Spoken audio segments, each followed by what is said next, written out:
दिनांक 11 जुलै 2024 रोजी गोरगरिबांचे उदरनिर्वाहाचं साधन आणि पावसाळ्यात मनमाड नगरपालिकेनं कुठलीही पूर्वसूचना न देता दबाव तंत्र वापरून अतिक्रमण काढून नष्ट केलं। यात पत्रकारांचं न्यूज कार्यालय व उदरनिर्वाहाचं साधन JCBनं नष्ट केलं।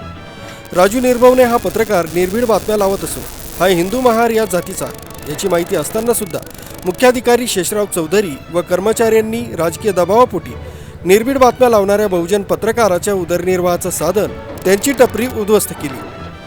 तसंच त्यांना कुठलीही पूर्वसूचना न देता पावसाळ्यात कुठल्याही प्रकारचं अतिक्रमण काढू नये असा दृष्टिकोन माणुसकीचा आहे।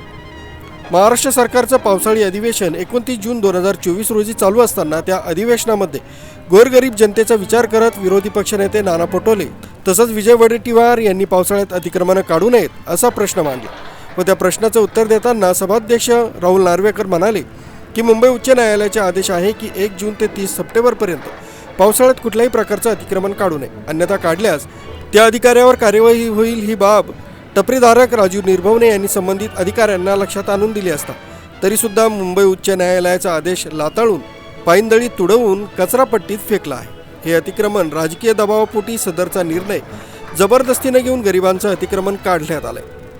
त्यांना पर्यायी जागा तसंच भरपाई न देता दादागिरीनं अतिक्रमण काढण्यात आलं। अतिक्रमणधारकांचं भर पावसात रोजीरोटीचा प्रश्न रस्त्यावर आला।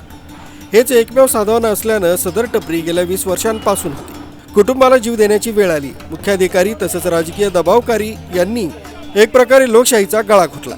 भारतीय संविधानापेक्षा मोठं होऊन मनमानी हुकुमशाही करून मनमाड नगरपालिकेचे मुख्याधिकारी यांनी बेकायदेशीरपणे कुठलीही नोटीस न देता व संबंधित ठिकाणी उपस्थित न राहता कर्मचारी पाठवून व बुलडोझर ट्रॅक्टर JCB पाठवून हे अतिक्रमण जमीनदोस्त करून नष्ट केलं।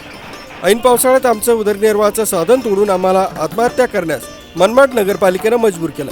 यावर कार्यवाही व्हावी, आम्हाला न्याय मिळावा, आमची रोजीरोटी आम्हाला परत मिळावी, आमचं उदरनिर्वाहाचं साधन मिळावं तसंच नुकसान भरपाई व पर्यायी जागा मिळावी अशी मागणी करण्यात आली।